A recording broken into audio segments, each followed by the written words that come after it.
This particular story is a very beautiful story. In one small village, there was a family and they had a boy child. The boy was very innocent. ಒಂದು ಊರಲ್ಲಿ ಒಂದು ಚಿಕ್ಕ ಗಂಡು ಮಗು ತನ್ನ ತಂದೆ ತಾಯಿ ಜೊತೆ ಇರುತ್ತಿದ್ದನು. ಅವನು ಬಹಳ ಮುಗ್ಧನು. He was very innocent.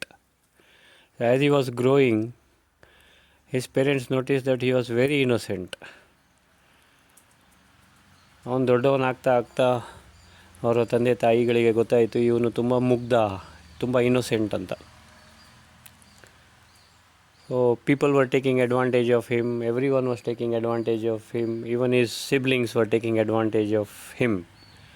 So ಅವರ ಅಣ್ಣ ತಮ್ಮ ಅಕ್ಕ ತಂಗಿ ಅವರ ಒಂದು ಅಡ್ವಾಂಟೇಜ್ ತೊಗೊಳ್ತಾ ಇದ್ದರು, ಅಕ್ಕಪಕ್ಕದವರು ಅಡ್ವಾಂಟೇಜ್ ತೊಗೊಳ್ತಾ ಇದ್ದರು.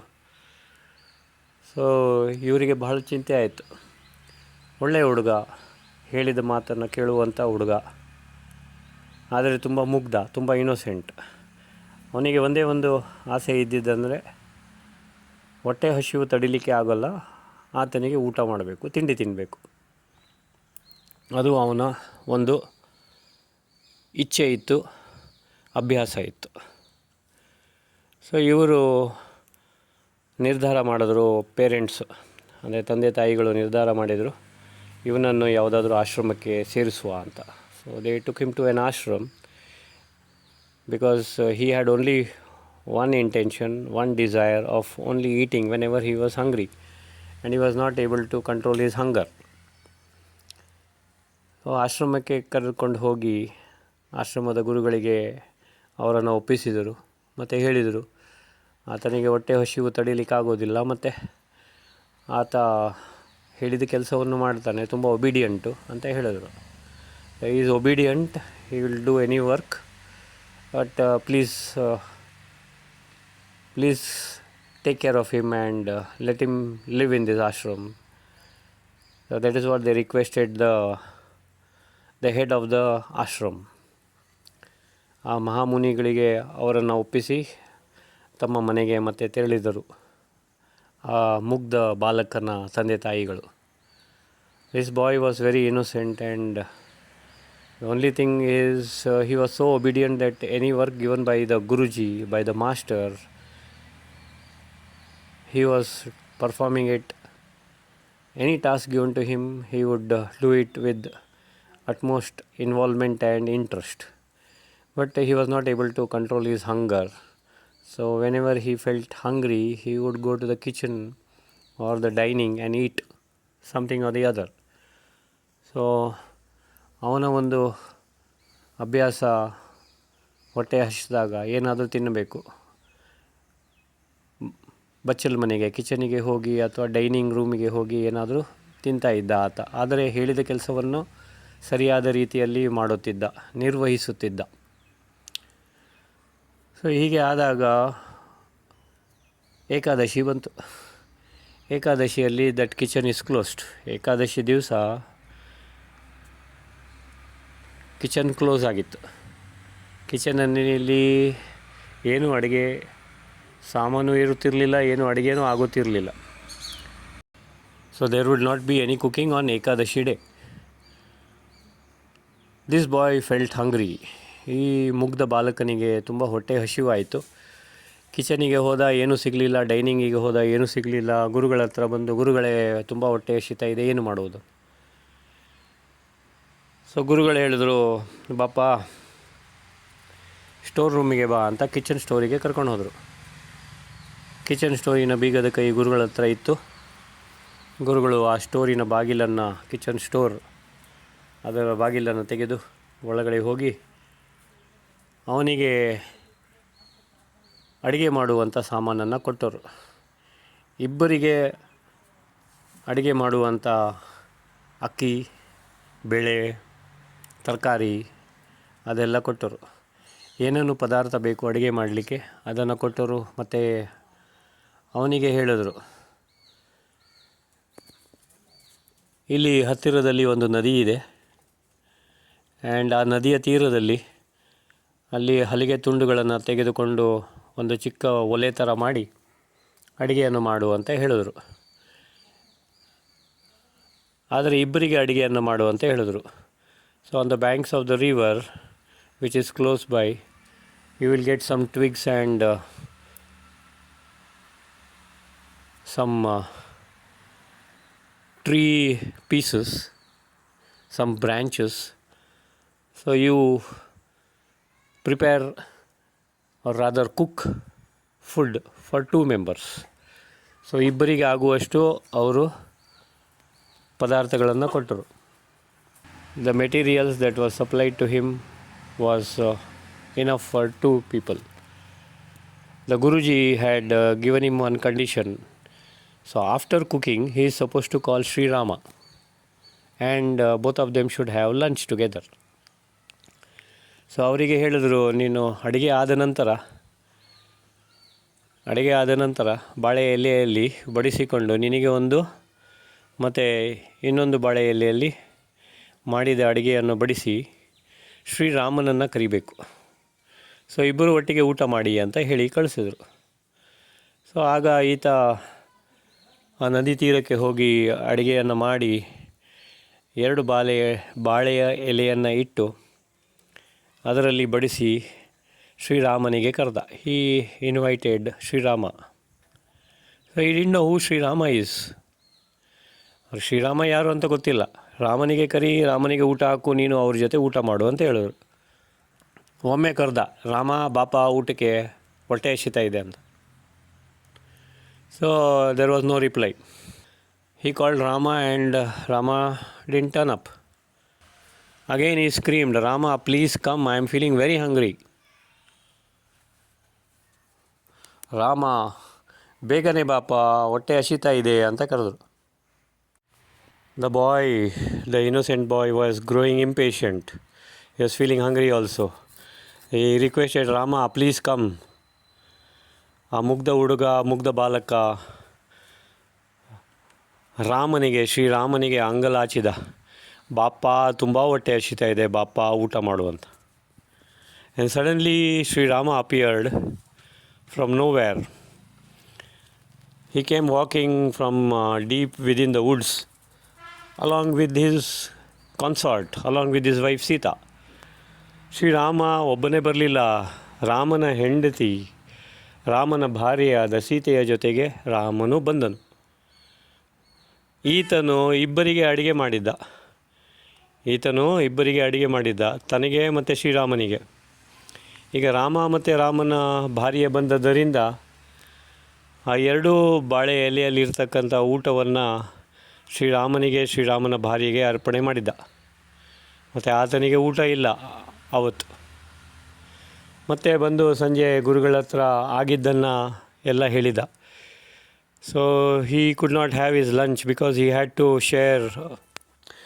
to give the lunch whatever he had cooked to Sri Ram and his consort Sita.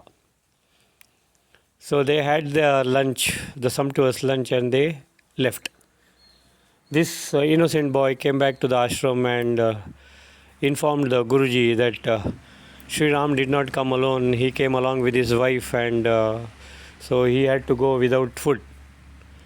So ರಾಮನು ತನ್ನ ಭಾರ್ಯೆಯೊಂದಿಗೆ ಬಂದ, ಮತ್ತು ತನಗೆ ಊಟ ಇಲ್ಲ ಯಾಕೆಂದರೆ ಇಬ್ಬರಿಗೆ ಮಾತ್ರ ಅಡುಗೆ ಮಾಡಿದ್ದು, ಇಬ್ಬರಿಗೆ ಮಾಡಿದ್ದ ಅಡುಗೆಯನ್ನು ಬಡಿಸಿದ ಅಂತ ಹೇಳಿದ. ಸರಿಯಪ್ಪ, ನೆಕ್ಸ್ಟ್ ಏಕಾದಶಿಗೆ ನೀನು 3 ಜನಕ್ಕೆ ಅಡುಗೆಯನ್ನು ಮಾಡಪ್ಪ ಅಂತ ಹೇಳಿದ. ಸರಿ ಅಂತ ಮುಂದಿನ ಏಕಾದಶಿಗೆ 3 ಜನರಿಗೆ ಅಡುಗೆಯನ್ನು ಮಾಡಿ 3 ಬಾಳೆ ಎಲೆ ಮೇಲೆ ಇಟ್ಟು ರಾಮ ಬಾಪ ಅಂತ ಕರೆದ. ಆತ ಏನು ತಿಳಿದ, ರಾಮನು ಬರುವನು ಸೀತೆಯೊಂದಿಗೆ, ಮತ್ತು ತನಗೆ ಒಂದು ಊಟ, ರಾಮ ಸೀತೆ ಮತ್ತು ತಾವು ಊಟ ಮಾಡುವುದಂತ. ರಾಮನು ಬಂದನು, ಆದರೆ ರಾಮ ಸೀತೆ ಮತ್ತು ಲಕ್ಷ್ಮಣನನ್ನು ಸಹ ಕರೆದುಕೊಂಡು ಬಂದರು.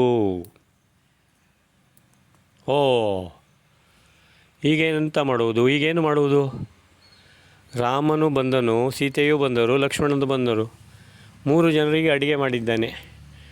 ಆ 3 ಕೂಡಿಸಿ ಅವರಿಗೆ ಊಟವನ್ನು ಬಡಿಸಿದ, ಊಟವನ್ನು ತಿನ್ನಿಸಿದ. ಮತ್ತೆ ಹೋಗಿ ಗುರುಗಳ ಹತ್ರ ಹೇಳ್ದ, ರಾಮ ಬಂದನು, ಸೀತೆಯೂ ಬಂದರು, ಲಕ್ಷ್ಮಣನೂ ಬಂದರು, ಸೊ ಹಾಗೆ ತನಗೆ ಊಟ ಇಲ್ಲ ಅಂತ ಹೇಳಿದ್ರು. So Rama came along with Lakshmana and Sita and the cooked food which was for 3 people, I served it to them and I could not eat anything. I did not eat anything, he said. So okay, next time 4 ಜನರಿಗೆ ಅಡುಗೆ ಮಾಡು, 4 ಜನರಿಗೆ ಊಟವನ್ನು ಬಡಿಸು ಅಂತ ಹೇಳಿದ್ರು. So next Ekadashi what you do is you cook for 4 and you serve them those 3 and you eat. That is what the Guruji instructed him. The next Ekadashi, he went to the banks of the river and cooked food. And he cooked for 4 members. And he called with utmost humbleness, Sri Rama, please come. Come along with Sita and Lakshmana. We shall have lunch together, he said. ಶ್ರೀರಾಮರೇ ಬನ್ನಿ, ಲಕ್ಷ್ಮಣನ ಜೊತೆಗೆ ಸೀತೆಯ ಜೊತೆಗೆ ಬನ್ನಿ, ಊಟವನ್ನು ಸ್ವೀಕಾರ ಮಾಡಿ, ಬನ್ನಿ ಊಟ ಮಾಡುವ ಅಂತ ಹೇಳಿದ. Yes, Rama came, Lakshmana came, Sita came. Along with them, Anjaneya Swami, Hanuman also came.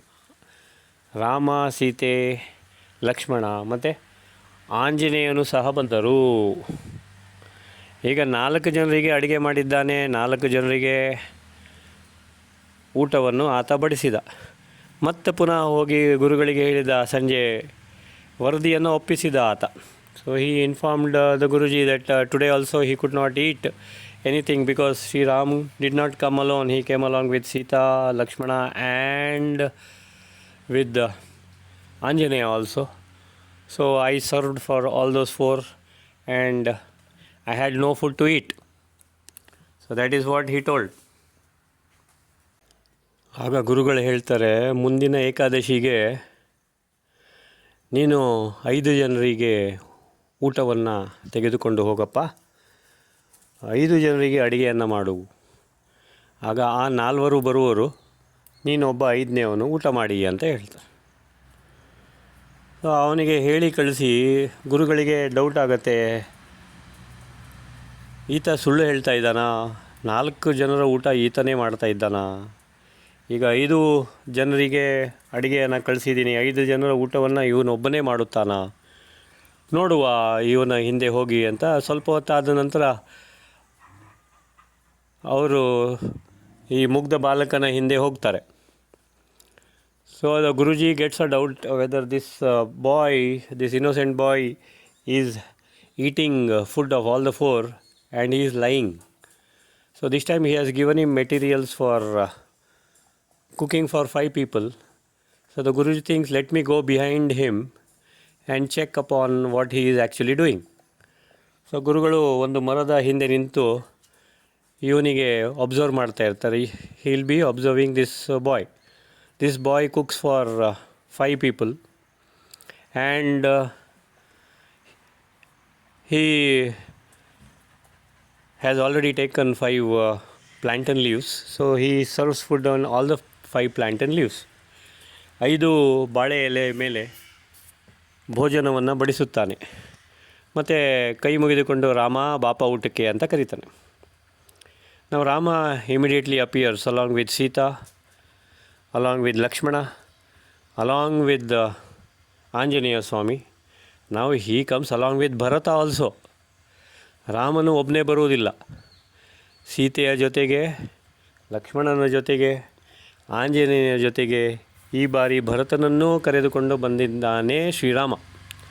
So 5 ಜನರಿಗೆ ಊಟ, 5 ಬಾಳೆ ಎಲೆ ಮೇಲೆ. ಈತ ನೋಡ್ತಾನೆ 5 ಜನ ಬಂದಿದ್ದಾರೆ, ಸರಿ ಬನ್ನಿ ಕೂತ್ಕೊಳ್ಳಿ, ಊಟ ಮಾಡಿ, ಊಟವನ್ನು ಗ್ರಹಿಸಿ ಅಂತ 5 ಜನರಿಗೆ ಭೋಜನವನ್ನು ಬಡಿಸುತ್ತಾನೆ. ಆ ಬಾಳೆ ಎಲೆಯಲ್ಲಿ ಏನು ಬಡಿಸಿ ಇಟ್ಟಿದ್ದನೋ ಅದನ್ನು ಆ 5 ಮುಂದೆ ಇಡುತ್ತಾನೆ. ಮರದ ಹಿಂದೆ ಗುರುಗಳು ನಿಂತು ನೋಡುತ್ತಿರುತ್ತಾರೆ ಆಶ್ಚರ್ಯವನ್ನು.